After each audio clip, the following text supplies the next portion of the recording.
आप देख रहे हैं एसडीएफ न्यूज़। मैं हूं राज अंसारी।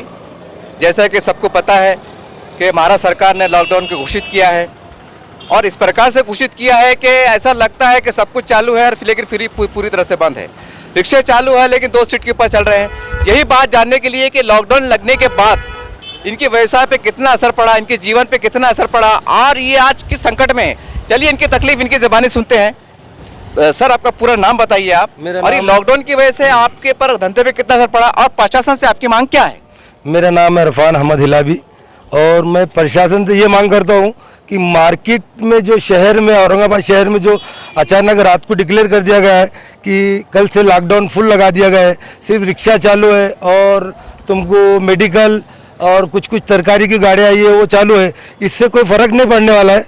क्यों कि जो मेन मार्केट है, जो धंधे कारोबार का जो मार्केट होता है, तो वो कारोबार का मार्केट ही जो है तो उन्होंने बंद करके रखा है। तो ये रिक्शे वालों को उससे थोड़ी कोई फ़ायदा मिलने वाला है ये दूसरा मार्केट चालू रखने के बाद में, क्योंकि रिक्शे वालों को आज 2 सीट का परमिशन दिया गया है। पैसेंजर कस्टमर आज सीट शेयरिंग से ऑटो ढूंढता है, तो उसको मैं ये चाहता कि शेयरिंग से ऑटो वाला बोलता कि 10 रुपये में 15 रुपये में मैं सिटी चौक चल जाऊँ, शाहगंज से सिटी चौक से भड़कल कर 10 रुपये में चल जाऊँ, शाहगंज से बस स्टैंड 15 रुपये में चल जाओ, 20 रुपये में चल जाओ। तो 2 सीट के ऊपर आज पेट्रोल 110 रुपये के भाव हो गया है। तो वो हिसाब से मेरा ये मांग है कि प्रशासन ने मार्केट को खुला रखना चाहिए और भले को तुमने जो 8 से 7 बजे का टाइम दिया है तो उसको 1 घंटा कम कर देना चाहिए, उसकी हमारे को कोई दिक्कत नहीं है, लेकिन औरंगाबाद शहर में मार्केट पूरा खुला रखना चाहिए। भैया आप ये बताइए, जब रिक्शे में आपका धंधा हो नहीं पा रहा है, आप इंतज़ार कर रहे हैं कि कब ग्राहक आए और मैं कब भाड़ा ले जाऊँ, तो जब शाम पे आप जा रहे हो तो आप जब धंधा नहीं हो पा रहा है तो फिर आपके बाल बच्चे क्या खा रहे हैं, आपका खर्च कैसे चल रहा है? खर्च तो बस ये ऐसे ही चल रहा है, इधर से खर्चा कर ले खा ले खिला दे बच्चों को, उधर से खर्चा कर ले खिला दे बच्चों को, बस ये खर्चे में ज़िंदगी गुजर रही है अभी तक।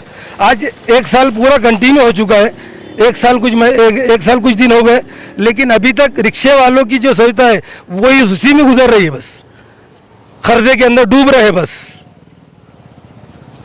चलिए मैं और आगे की ओर बढ़ता हूँ। यहाँ पर मेरे पास मौजूद है कम से कम 15-20 रिक्शे वाले।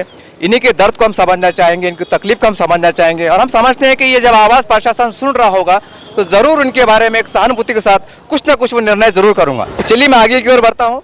भैया आपका पूरा नाम बताइए और इस लॉकडाउन से आपके रिक्शे पे कितना, कारोबार पे कितना असर पड़ा और आपकी प्रशासन से क्या मांग है? अस्सलाम वालेकुम आप सबको। मैं वसीम खान, मेरे घर की 5 फैमिली है और मैं रिक्शा चलाता हूँ और मेरे घर का किराए का घर है, प्लस मेरे जो है तो गाड़ी मालक जो है तो उसका भी घर किराए से है। मेरी 150 रुपये बचत है। आज जो है तो ये कल 8 बजे से जो डिक्लेयर हुआ 30 तारीख तक लॉकडाउन रहेगा बोल के, अब मार्केट आप तो पूरा मंडी बंद है।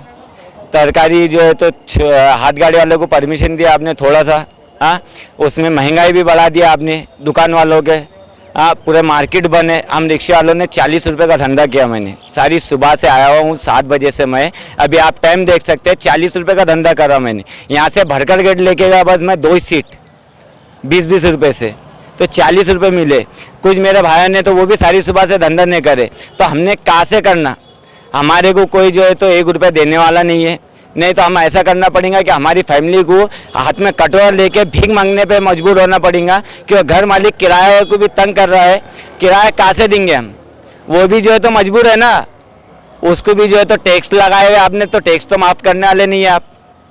हाँ प्लस जो है तो हमारे रिक्शे वालों को जो है तो यहाँ पर आप हालत देखो आके, अभी तक तो 1.5 साल जो 1 साल 12 महीने हो चुके 13 महीने हो चुके लॉकडाउन को होके। 13 महीने के अंदर जो है तो सरकार ने कभी रिक्शे वालों के बारे में बोली नहीं। हाँ रिक्शे वाला जो है तो अभी बस चालू करा आपने, बस के अंदर पैसेंजर आ रहा, पैसेंजर जो है तो अगर हमने बोले उसको भड़कल गेट के आपके 100 रुपये होंगे बोल के, तो भड़कल गेट के 100 रुपये नहीं देने वाला, 20 रुपये के ऊपर 1 रुपये नहीं देने वाला, क्योंकि उसकी भी फैमिली है ना। वो कहाँ से देंगे? क्या उसके घर का चिराग बुझा के मेरा घर का चिराग सिल गएगा? चलिए मैं इसी प्रकार से मेरे साथ और भी मौजूद हैं रिक्शा ड्राइवर्स। भैया आपका पूरा नाम बोलिए और ये लॉकडाउन का जो घोषित किया गया है, एक जनता में निराशा का माहौल देखा जा रहा है, आप भी गाड़ी चलाते हैं, तो आप बताइए कि इस लॉकडाउन से आपको कितनी तकलीफ का सामना है और आपकी प्रशासन से क्या मांग है? मेरा नाम शेख अब्दुल रशीद शेख अब्दुल गनी है और मैं रिक्शा ड्राइवर है और मेरी गाड़ी बचत की है, मेरा घर किराए का है। और अभी ये जो गवर्नमेंट ने जो 2 सीट का डिक्लेयर कर दिया कि 2 सीट पे चलाओ, अब ये 2 सीट के ऊपर गाड़ी मालक को देना हमने, या घर चलाना या घर मालक को देना। अभी पहले ये लॉकडाउन की वजह से 10-12 महीने का समझो किराया रुके हुआ है और फिर अभी घर के अंदर 40-50-100 रुपये लेके जा रहे हैं, उसमें क्या होना मालक को देना कि हमने खाना। और दूध बीमारियाँ जो भाजी तरकारी का आपने बोले कि दुकान खुली है, मेडिकल खुला है और दूध डेयरी भाजी तरकारी फ्रूट ये सब खुला है। ये खुला तो है सर, गवर्नमेंट ने जो खोल के रखी, लेकिन ये लेने के वास्ते फ्री थोड़ी रखा आपने कि ये जो दुकान पे जाओ फ्रूट ले लो, दूध डेयरी पे जाओ फ्रूट ले लो, ये दूध ले लो, किराना दुकान पे जाओ सामान ले लो, इसको भी तो पैसे होना। और ये पैसे आएंगे कब? जब हम लोग का धंधा करेंगे। अब 2 सीट के ऊपर धंधा करना तो मालक को देना क्या घर चलाना। अब हमारे अखराजात ही पूरे नहीं हो रहे तो 2 सीट पे क्या क्या करेंगे हम? क्या गाड़ियाँ खड़े करके क्या भीख मांगना, क्या कोई दूसरे का कुछ काम करना? हमारे को कोई ड्यूटी भी तो नहीं है, हमने करना क्या? अब ये गवर्नमेंट हमसे जैसा बोलूँ, गवर्नमेंट से ये हमारी अपील है कि जैसा बोलने मतलब हमारे बारे में कुछ सोचे कि ये 2 सीट के बदला 3 सीट का हमारे को अलाउड है। और ये ऐसा रात का जैसा ये जो चढ़ा कि टेस्टिंग का तुम्हारा लाओ, रिपोर्ट लाओ, ये करो। अब हम क्या क्या कराना कि रिक्शे में गैस डालना, क्या घर चलाना, क्या दुख बीमारी देखना, कि किराया भाड़े देना। अब 10-12 महीने का किराया होगा, घर मालक बोला खाली करो, कहाँ जाना हमने? फिर उनको किराया होना था तो किराया कहाँ से ला के देना? गाड़ियों की बचत हमारे पे 12-15 हज़ार रुपये हो गई, 1 साल से अभी तक हमारे पे 13,000-12 हज़ार बचत हो गई। वो देना कि अभी रेगुलर बचत देना कि घर खर्चा चलाना? अब गवर्नमेंट से ये अपील है कि हमारी कुछ मदद करे। ये जो लॉकडाउन का सिस्टम लगा हुआ है ये 31 तारीख तक ये कैंसिल करके कम से कम ये 7 से 7 ये रहने दो, ताकि हम कुछ ना कुछ हमारे बाल बच्चों को पूरी पढ़ के धंधा पानी करके उनकी पूरी कर सके। वैसे ये गवर्नमेंट से हमारी अपील है। यहाँ पर बस इंतजार कर रहे हैं कि कब ग्राहक आएगा, मैं कब भाड़ा ले जाऊंगा और कब मेरे 2 पैसे आएंगे और शाम में मेरे बाल बच्चे का पेट भरेगा। कुछ यही आशाओं के साथ, कुछ यही उम्मीदों के साथ ये खड़े हुए हैं। चलिए इनसे भी इनका दर्द, इनकी परेशानी हम जानना चाहेंगे। भैया आपका पूरा नाम बताइए और ये लॉकडाउन के कारण से जो परेशानी हुई वो बताइए, और सरकार से आपकी क्या मांग? अस्सलाम वालेकुम सबको। मेरा नाम असद बिन अहमद चौश है, मैं रिक्शा ड्राइवर हूँ। साल भर से लॉकडाउन की वजह से मेरी पूरी घर की फैमिली और मैं मंग के खा रहा हूँ, भीख मंग के खा रहा हूँ। अभी 2 महीने से तो भीख मंग के खा रहा हूँ, पड़ोसी से अड़ोसी से लेके खा रहा हूँ, घर खर्चा चला रहा हूँ। गाड़ी की बचत भी मेरे अंग पे आ चुकी है, मेरे को 6 महीने की बचत देना है गाड़ी की। क्या अब लोग भी देंगे तो कब तक देंगे? लोगों ने भी हाथ बंद करके रखे, मैं फाके गुजार रहा हूँ। 2 दिन नहीं खा रहा हूँ, 1 दिन खा रहा हूँ, फाके में ज़िंदगी निकल रही है। ये थे रिक्शा ड्राइवर की तकलीफ। यहाँ पर हम समझते हैं कि आसपास में 2-4 रिक्शा स्टैंड और हैं, और जैसा इन्होंने तकलीफ का इजहार किया, जैसे परेशानी को बताया, तो हम समझते हैं कि तमाम औरंगाबाद में बल्कि तमाम महाराष्ट्र में तमाम रिक्शा ड्राइवर की सेम हालत है, यकसा हालत है। अब करे तो क्या करे? जैसा ये एक बहुत ही दुख भरी बात है कि लॉकडाउन का जो तो निर्णय लिया जा रहा है, लेकिन हम समझते हैं कि प्रशासन के पास ऐसे बहुत से जो निर्णय ले रहे हैं उसका कोई हल नहीं है। बस उनके दिमाग में चल रहा है कि हमें कोरोना युद्ध जीतना है। लेकिन हम समझते हैं कि जैसा युद्ध जब लड़ा जाता है, ये युद्ध के लिए एक औजार लगते हैं, एक हथियार लगते हैं। अगर वो हथियार अगर पूरे पर्याप्त मात्रा में हमारे पास हो तो हम युद्ध जीत सकते हैं।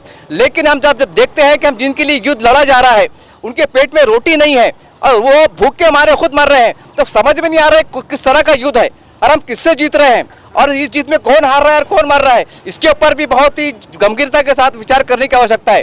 और क्योंकि हमारा भी बहुत बड़ा सर्वे रहा है और हम लगातार सर्वे हमारा कर रहे हैं, तो हमारी एसडीएम न्यूज़ चैनल के माध्यम से सरकार से मांग है कि देखिए, रिक्शा ड्राइवर के लाइसेंस उनके पास होते हैं, उनका आधार कार्ड आपके पास नोंद होता है, उनका परमिट के हिसाब से आपका उनका एड्रेस, ईमेल वगैरह सब नोंद होता है। तो क्यों ना आप जैसा पेओ फंड देते हैं, बुड्ढे बड़ों का पैसा देते हैं, राशन कार्ड देते हैं, तो और पूरे महाराष्ट्र में जितने भी रिक्शा और ड्राइवर है जिनका जो तो कार्ड बना हुआ है, रिक्शा ड्राइवर का लाइसेंस बना हुआ है, तो क्यों ना आप उनके बैंक अकाउंट में कम से कम 5,000-10,000 की राशि डालें ताकि वो भूख से बच सके, भूख से बच सके। ये बहुत बड़ी समस्या है। हम सरकार से कहना चाहेंगे कि देखिए, आपके पास मशीनरी है, आप आंकड़े निकाल लीजिए आरटी ऑफिस से कि पूरे महाराष्ट्र में जिला स्तर पर कितने रिक्शा ड्राइवर है, तो उनकी संख्या कितनी होती है, उनके परिवार की संख्या कितनी होती है। जब ये इतनी बड़ी संख्या के लोग अगर भूखे मरेंगे तो ये कैसा हमारा लॉकडाउन है और कैसा हम युद्ध लड़ रहे हैं। ये कहीं ना कहीं प्रशासन के कामकाज पर एक पर्सनल लगता हुआ दिखाई देता है। हम समझते हैं कि इसलिए तमाम राष्ट्रीय नेता जिसमें कांग्रेस है, राष्ट्रवादी है, शिवसेना है, भाजपा है, कहीं ना कहीं ये भी जनता के प्रतिनिधि है। इनका भी काम है कि सरकार पे दबाव बनाए और इनके हितों के लिए कुछ ऐसा निर्णायक कदम उठाए और इनको आर्थिक मदद देने के लिए कुछ ना कुछ आपको काम करने की जरूरत है। इसी तरह से मैं आगे की ओर बढ़ता हूँ। ये शाहगंज का भाग कहलाता है। यहाँ पर जो है तो ऑयल की बहुत सी दुकानें हैं। मेरे साथ मौजूद है यहाँ पर एक ऑयल की दुकान के मालिक। चलिए इनसे पूरी जानकारी जानना चाहेंगे कि ये बंद के दौरान उनके व्यवसाय पे क्या असर पड़ा, उन्हें क्या तकलीफ है और उनकी प्रशासन से क्या मांगे। सर आपका पूरा नाम बताइए और ये लॉकडाउन की वजह से आप पे इसका कितना असर पड़ा और आपकी प्रशासन से क्या मांग। मेरा नाम मोहम्मद शुएब है और मैं इस ऑयल की लाइन में 15 साल से हूँ और मेरी ये दुकान जो है तो रेंट पर है। मैं इसका रेंट 15,000 रुपये भरता हूँ मंथली। और पिछला जो लॉकडाउन गया है 6 महीने बंद हुई है मेरी दुकान, तो मैंने ये रेंट जेब से भरा हूँ। और इस बार भी जो है तो मुझे बहुत परेशानी जा रही है, क्योंकि जो ऑनर है दुकान के तो वो बोलते हैं कि भाई हमारे को आपसे कुछ लेना नहीं है, हमारा आपका जो किराया आता है हमारा घर उसी पे चलता है। तो फिर मैं उसका उनको जवाब ही नहीं दे सक रहा हूँ कि क्या बोलना है। और मेरे पास उसके बाद भी जो है तो 4 बच्चे काम पर हैं, जिसे मैं पिछले 6 महीने अब से जेब से पैसे दे के उनको संभाला हूँ जैसा। और अब मुझे बहुत परेशानी जा रही है कि मैं क्या करूँ, मुझे समझ में नहीं आ रहा है। और मैंने एक पर्सनल लोन भी उठाया हूँ कि वह दुकान में माल भर सकूँ, कि वह पिछला जो लॉकडाउन गया है वो माल बेचकर मैंने अपना घर चलाया। अब मुझे माल भरने के लिए लोन चाहिए था, मैंने लोन लिया हूँ। अब उसका हफ्ता किस तरीके से भरूँ मुझे समझ में नहीं आ रहा है। आप सरकार से मेरी ये गुजारिश है कि भाई थोड़ा वक्त क्यों नहीं होता है, 3-4 घंटे हमें देंगे तो हम उसी के अंदर हमारा बिजनेस चलाकर जो है तो बच्चों की भी मदद कर सकेंगे और ख़ुद का भी घर चला सकेंगे। चलिए मैं आगे की ओर बढ़ता हूँ। ये शाहगंज का एक मदीना मार्केट कहलाता है। यहाँ पर बहुत सी दुकानें हैं, अलग अलग किस्म की दुकानें हैं। और जहाँ मैं खड़ा हूँ ये फर्नीचर की बहुत बड़ी दुकान है। ये समझते कि एरिया की सबसे बड़ी दुकान मानी जाती हैं और कई गरीब लोग यहाँ से शादी ब्याह के लिए फर्नीचर खरीदते हैं। चलिए इनसे जानना चाहेंगे कि शादी का सीजन चल रहा है, किस प्रकार से चल रहा है और लॉकडाउन की वजह से इनके व्यवसाय पे कितना असर पड़ा। सर आपका पूरा नाम बताइए और इस लॉकडाउन की वजह से आपके कारोबार पे कितना असर पड़ा और सरकार से आपकी क्या मांग है। सर मेरी मांग है, मेरा नाम सोहेल है और मैंने अभी लॉकडाउन की वजह से माल भरा हुआ है। 8-10 लाख रुपये खर्चा लेके हमने माल भरे है। इसमें बंद की वजह से हमारा पूरा पिछला साल का भी सीज़न ऐसे ही गया, ये साल का भी सीज़न ऐसे ही जाने वाला है। तो सरकार से हमारी मांग है कि हमारे को भी कुछ टाइम दिया जाए। चलिए मैं आगे की ओर बढ़ता हूँ और जैसा कि हमने बताया है कि हम मदीना मार्केट आए हैं और मदीना मार्केट के ऊपर समाजवादी पार्टी के कार्यालय हैं और इस वक्त हमें इत्तेफाक से मिल गए। शहर अध्यक्ष है, फैसल साहब नाम है इनका। चलिए भी इनसे भी हम कुछ चर्चाएं कर लेते हैं। ये भी कहने की एक राजनीतिक पार्टी है। सर आपका SDM न्यूज़ चैनल में खैर मकदम में स्वागत है और हम इस सर्वे पे कर रहे हैं सर, और आप भी कहने के पार्टी के जिम्मेदार जवाबदार हैं आप। तो आप ये बताइए कि लॉकडाउन की वजह से आपके पार्टी की भूमिका क्या है और सरकार से आपकी पार्टी के द्वारा क्या मांग है। देखिए, इससे पहले भी हमने जो मांग की थी कि आप आम जनता को भीख मांगने पे परेशान मजबूर मत करिए। जो हो क्या रहा है कि आम जनता को सरकार भीख मांगने पे मजबूर कर रही है, जबकि आम जनता, एक आम आदमी जो है खुददारी के साथ कमा के खाना चाहता है, मजदूरी करके खाना चाहता है, मगर सरकार उसको घुटनों पे टेक दे रही है और भीख मांगने पे मजबूर कर दे रही है। आज पूरा मार्केट बंद। जैसा कि रिक्शे वालों का अगर आपने देखा होगा तो रिक्शों में 2 सीट की परमिशन है और सुबह से उनको कोई भाड़े नहीं। कौन जा रहा है बताइए? आप घरों से बाहर नहीं निकल रहे, रिक्शे वाले को भाड़ा कहाँ से मिलेगा? पब्लिक पूरी घरों में बंद है। अब किराना दुकानें खुली है, किराना दुकान है, सब्जी की तरकारी की दुकानें खुली है। अरे भाई, जेब में पैसा होगा तो आदमी सब्जी तरकारी किराना खरीदेगा ना। अगर जेब में पैसा नहीं रहेगा तो कहाँ से वो सामान खरीदेगा, कहाँ से अपने बीवी बच्चों का पेट पालेगा वो। और दूसरी एक बात मैं आपको बताता हूँ कि कोविड-19 के नाम पे सरकार के पास इतना पैसा आया है जिसका कोई हिसाब ही नहीं, मगर सरकार ने आम जनता को क्या फ़ायदा दिया? इसका सवाल है मेरा सरकार से, प्रशासक से, कि आपने आम जनता को क्या इसका फ़ायदा दिया? जैसा मास्क के नाम पे 500-500 रुपये वसूले गए, वैसे आम जनता के पास 1 रुपये का भी उनको फ़ायदा नहीं। तो मैं आज ये वीडियो देखने वालों से अपील करता हूँ कि आप भी सरकार से ये सवाल करिए कि आपने आम जनता को क्या फ़ायदा पहुँचाया। अगर आप फ़ायदा पहुँचाना चाहते हैं तो घर टैक्स जो होता है और नल पट्टी, ये 1 साल का पूरा माफ़ करिए। मेरी मांग है कि अगर घर टैक्स और नल पट्टी माफ़ नहीं होती तो समाजवादी पार्टी आंदोलन करेंगी। ये जब लॉकडाउन का पीरियड ख़त्म होगा उसके बाद करेंगे इंशाल्लाह। मगर प्रशासक को शर्म आने को ना, और उसने खुद ने ये माफ़ करके देने को ना, घर टैक्स नल पट्टी माफ़ करके देने को ना। अब वैसी सवाल उठता है कि भाई लाइट बिल अगर माफ़ नहीं कर सकते तो कम से कम उसको आधा तो करिए। जैसा 8 रुपये यूनिट है अगर, तो 4 रुपये यूनिट के हिसाब से करिए। अगर मैंने 100 यूनिट जलाया मेरे घर के लिए तो आप 4 रुपये यूनिट से उसका पैसा लीजिए। अब साल भर से लाइट बिल जो लोगों के रुके हुए, लॉकडाउन की मार, उसके ऊपर घरों के लाइट कट हो जा रहे, लोगों के घरों की लाइटें कट कर दे रहे MSCB वाले आके। तो भाई ये लॉकडाउन में लाइट तो मत कट करिए कम से कम। आप आदमी कमा नहीं रहा है, घर में बैठा हुआ है, वो अपने घर का खर्चा चलाए, क्या वो अपने लाइट बिल भरे, क्या अपना घर का भाड़ा भरे। जैसा कि मैंने आपको बताया कि अगर घर टैक्स माफ़ होता है, देखिए आजकल औरंगाबाद शहर की अगर मैं आपको बात बताऊँ तो 40% लोग किराए के घरों में, 40% से भी ज़्यादा होंगे, मगर मैं एक अंदाज़ा बता रहा हूँ, 40% लोग जो किराए के मकानात में रहते हैं, अब उनके किराए भरना है। लॉकडाउन की वजह से ना उनके सही तरीके से खाने को पैसा नहीं है, वो कहाँ से किराए भरेंगे। तो जो लैंडलॉर्ड है, जो घर मालिक है या दुकान मालिक है, वो थोड़ी बहुत रियायत बरतती है।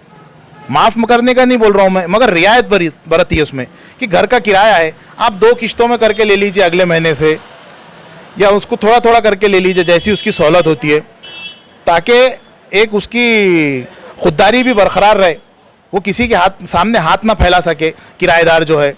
वैसे ही आपको और आगे बताता हूँ मैं कि अगर टैक्स माफ़ हो गया तो जिसकी दुकान है, जिसका घर है खुद का, वो किराए पे अगर चढ़ाया हुआ है उसने, तो 1 साल का अगर टैक्स माफ़ होता तो उसको 2 महीने का किराया माफ़ करने को कोई बड़ी बात नहीं लगेगी। सरकार ने पहल करना चाहिए कि टैक्स माफ़ हो जाए। सरकार अगर पहल करके बोलती है कि टैक्स हमने आज से माफ़ कर दिया, तो मैं समझता हूँ कि लैंडलॉर्ड जो है, जो किराए से मकानात चढ़ाए हुए हैं, जिन्होंने किराए से दुकानें चढ़ाई हुई है, वो अपने 1-1, 2-2 महीने के किराए माफ़ कर सकते हैं।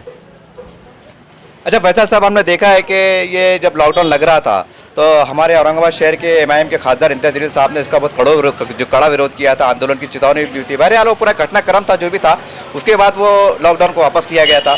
उसके बाद फिर एक पता नहीं एक लॉकडाउन को घोषित किया गया। उसके बाद से ये देखा नहीं जा रहा है, जैसा खासकर कांग्रेस पार्टी है, राष्ट्रवादी है और जो भी अन्य पार्टियाँ हैं, कि जैसा इम्तियाज़ जलील साहब ने एक पूरी ताकत से आवाज़ उठाए थे, जैसा आप उठा रहे हैं समाजवादी पार्टी की तरफ से, एक बहुत अच्छी बात है। आप एक बहुत अच्छा काम कर रहे हैं, हम आपको सैल्यूट करते हैं कि आप जनता की आवाज़ को उठा रहे हैं। तो ये जो बरसर इक़्तिदार पार्टियाँ सत्ता में हैं, तो कम से कम ये इतना भी नहीं कर सकती कि भाई हमको गरीबों को सहायता दिलाते एक राजकीय दृष्टिकोण से, क्योंकि आप एक राजनेता है। ये पूरे घटनाक्रम को किस दिशा से देखते हैं? देखिए, सबसे पहले जब ये उद्धव ठाकरे साहब ने बोले थे कि मैं लॉकडाउन लगा सकता हूँ, 8 से 10 दिन पहले की जो बात है, उस टाइम अबू आसिम आज़मी साहब ने कड़ा विरोध जताए थे इसका। वो पूरा यूट्यूब के ऊपर उनके इंटरव्यू वगैरह पूरा मौजूद है। तो सबसे पहले आवाज़ उठाने वाला शख्स जो है वाहिद पूरे महाराष्ट्र के अंदर, वो अबू आसिम आज़मी साहब है, जिन्होंने आवाज़ उठाई थी कि भाई जब महाराष्ट्र में लॉकडाउन लगने की बात चल रही थी, औरंगाबाद का नहीं बोल रहा हूँ मैं, अब दूसरी सियासी पार्टियाँ जो है भाई राजकारण तो करते रहते, राजकारण हम इलेक्शन में करेंगे। मेरा एक बोलना आपके चैनल के माध्यम से भी है कि राजकारण हम इलेक्शन जब आएगा ना तो उस टाइम कर लेंगे।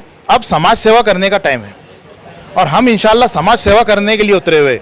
हमारे ये जो आज हम आपके चैनल के माध्यम से भी जो बोल रहे हैं कि भाई आज ये लॉकडाउन में कुछ मुरव्वत दी जाए, जैसा कि पहले चल रहा था सैटरडे संडे लॉकडाउन, उसके बाद पूरा लॉकडाउन हो गया, सिर्फ ज़रूरत की चीज़ें और उसकी की दुकानें खुली है। तो मेरा बोलना ये है कि भाई आप जो है तो पूरा इसको खोलिए और कुछ जो है तो पाबंदियां डालिए दुकानदारों के ऊपर, जहाँ गर्दी होती है ऐसे एरियो में कुछ पाबंदियां डालिए और पाबंदियों के साथ दुकानें चालू करिए। और हो सकती है हर दुकान में सैनिटाइज़र मौजूद रहता है, हर दुकानदार जो है तो बगैर मास्क के किसी को एंट्री नहीं करने दे रहा, मगर फिर भी लॉकडाउन का कोई सवाल नहीं होता, कोई मतलब नहीं है लॉकडाउन लगा के। मेरा ये बोलना है कि भाई आप कुछ रिस्ट्रिक्शन के हिसाब से या कुछ पाबंदियों के हिसाब से आप जो है मार्केट खोलिए। और मेन मार्केट जैसा कि कलेक्टर साहब ने बोले कि रीढ़ की हड्डी है हमारी कंपनियां वगैरह, उनके वजह से मुल्क का सारा जो है इकोनॉमी वगैरह चलती है। तो मैं बोलूँगा कि वैसे ही जो है ना रीढ़ की हड्डी एक छोटा व्यापारी भी होता है। जैसा कि हम ये फर्नीचर की दुकान के पास खड़े हैं, यहाँ 7-8 लोग काम करते हैं आज, उनकी सैलरी देंगे वो तो उनके घरदार चलेगा। ये भी रीढ़ की हड्डी है, ये भी एक आम जनता है, ये भी इस मुल्क के रहवासी है और ये भी रीढ़ की हड्डी है। अगर आप इनके बारे में नहीं सोचेंगे तो फिर मुझे नहीं लगता कि आप कोई समझदारी का फैसला कर रहे हैं। और एक बात मैं बोलना चाहूँगा कि कल रात में कलेक्टर साहब के 2 वीडियो आए। एक तो प्रेस कॉन्फ्रेंस का जो आप लोगों ने दिए, उससे पहले एक 2 मिनट का वीडियो आया, कल से सब बंद बंद बंद बोल के। तो मुझे ये समझ में नहीं आ रहा कलेक्टर साहब इतने जल्दबाजी में फैसले क्यों ले रहे। इतना जल्दबाजी में क्या था कि भाई उन्होंने 8:30-9 बजे के टाइम पे एक वीडियो जारी करके कह दिए कि भाई कल से सब लॉकडाउन है, सब बंद है करके, और फिर 2 घंटे के बाद प्रेस कॉन्फ्रेंस बुला के बोल रहे हैं कि नहीं नहीं ऐसा रहेगा, ये चालू रहेगा, वो चालू रहेगा, ये बंद रहेगा। तो इसमें कलेक्टर साहब को इतनी जल्दबाजी करने की क्या ज़रूरत थी, मेरा एक सवाल है उनसे, उन्हें इतनी जल्दबाजी करने की क्या ज़रूरत थी। और एक बात बोलता हूँ आखिर में कि अगर आप गरीब को खाना नहीं दे सकते, गरीब को कमाने का हक नहीं दे सकते, तो आपको उस पोस्ट पे बैठने का अधिकार नहीं है। यहाँ का प्रशासक जो भी है, चाहे वो कलेक्टर हो, चाहे वो म्युनिसिपल कमिश्नर हो, चाहे वो डिविजनल कमिश्नर हो, या जो भी यहाँ के प्रशासक में मौजूद है, उनको कुर्सी पे बैठने का अधिकार नहीं है। अगर वो आम जनता को उसके हक नहीं दे सकते तो आम जनता का हक यही है कि वो आज अपनी मर्जी से अपनी ज़िंदगी जी सके। आप उनको घरों में बिठा दे रहे हैं, उनको भीख मांगने पे मजबूर कर दे रहे हैं। मैं एक जनता से अपील करना चाहता हूँ, जितने भी व्यापारी बंधु हैं हमारे, जितने भी व्यापारी भाई हैं हमारे, जिनकी लॉकडाउन में दुकानें बंद है, जिनके व्यापार बंद कर दिए गए हैं, उनसे मेरी अपील है कि कल वो जो है अपनी अपनी दुकानों के बाहर एक ऐसा पोस्टर लेके खड़े रहिए और अपना विरोध दर्ज करिए। आप कुछ नहीं कर सकते तो कम से कम अपनी दुकान के बाहर खड़े रह के एक ऐसा फोटो निकालिए और कलेक्टर साहब को टैग करो, फेसबुक के ऊपर या इंस्टाग्राम के ऊपर या ट्विटर के ऊपर जाके कलेक्टर साहब को एक ऐसा फोटो निकाल के टैग करो कि नो लॉकडाउन, नो मोर लॉकडाउन, कि भाई अब हमको कोरोना से डर नहीं लग रहा, हमको जो है तब लॉकडाउन से डर लग रहा, भूखमरी से डर लग रहा। ऐसा एक हर एक व्यापारी अपने अपनी दुकान के बाहर खड़े रह के ऐसा एक पोस्ट करिए उनको।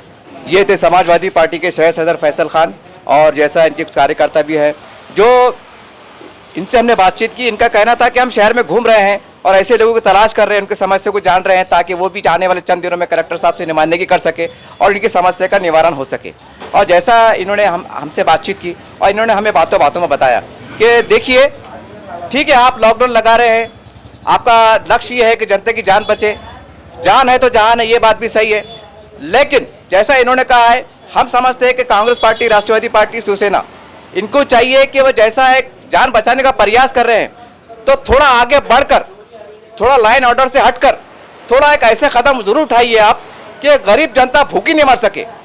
और इसके लिए ऐसे तमाम राष्ट्रीय नेता हैं, सामाजिक संगठन है, सामाजिक कार्यकर्ता है, इनसे आप चर्चा कर सकते हैं। ये कोई बहुत बड़ी बात नहीं है, थोड़ा दिल बड़ा कीजिए, थोड़ा विचार को बड़ा कीजिए।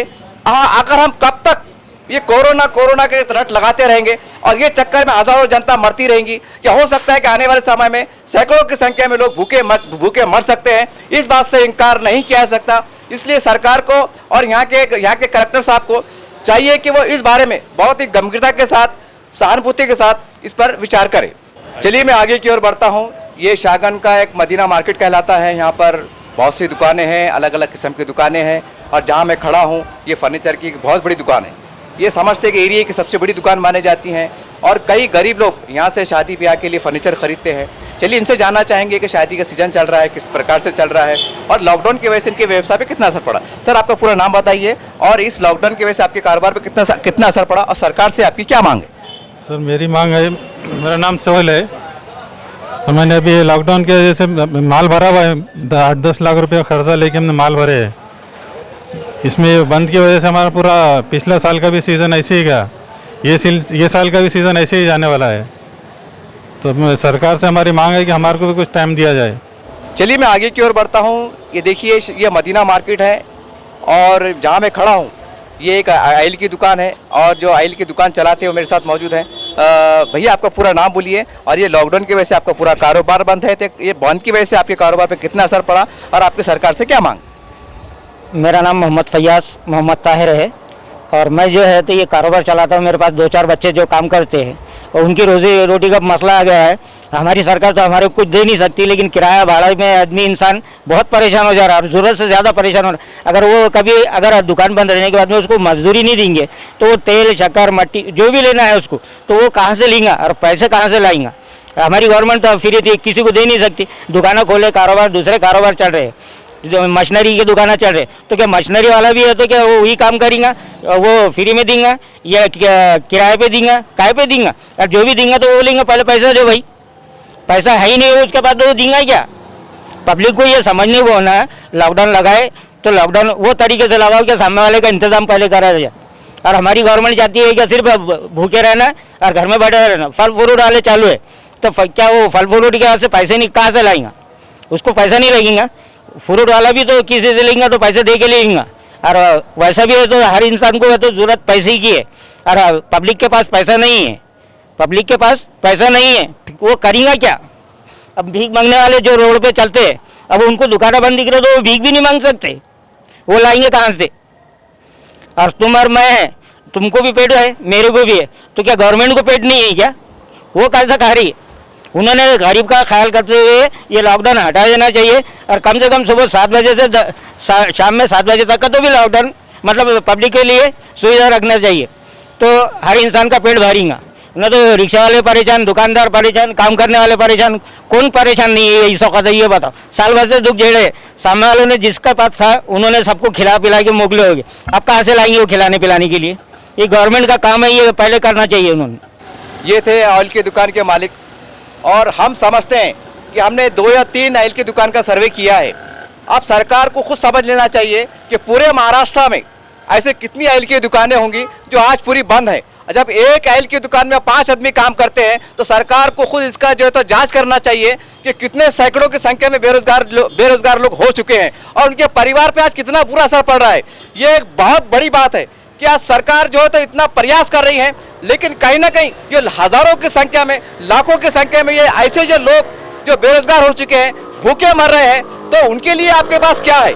जबकि आप लाखों करोड़ों रुपया वैक्सीन में डाल रहे हैं, मशीनरी जो तो मशीनरी का उपयोग कर रहे हैं, लेकिन ये ऐसे गरीब जो चाहते हैं कि हमें 20 किलो घी मिल जाए, 5 किलो चावल मिल जाए, लेकिन आज वो कहीं ना कहीं उसके लिए भी संघर्ष करते हुए नजर आ रहे हैं। और बहुत दुख की बात है, ये अपने आप में शर्म की बात है कि हमारे प्रधानमंत्री मोदी जी आत्मनिर्भर भारत की बात करते हैं और आज दुकानें बंद है, ये बेरोजगार हो गए। कहाँ है आत्मनिर्भर भारत? कहाँ है भारत का वो जवान, वो व्यक्ति जो व्यवसाय करना चाहता है, लेकिन आज वो पूरी तरह से बेरोजगार हो चुका है। और सबसे महत्वपूर्ण बात ये है, हमने देखा है कि औरंगाबाद के हमारे कलेक्टर साहब सुनील चौहान जी ने एक बहुत अच्छी बात कही है। उन्होंने एक प्रेस कॉन्फ्रेंस में बताया है कि मैं कंपनियों को बंद नहीं कर सकता, ये हमारे देश की रीढ़ की हड्डी है, अगर ये बंद हो जाएगा सरकार कैसे चलेगी?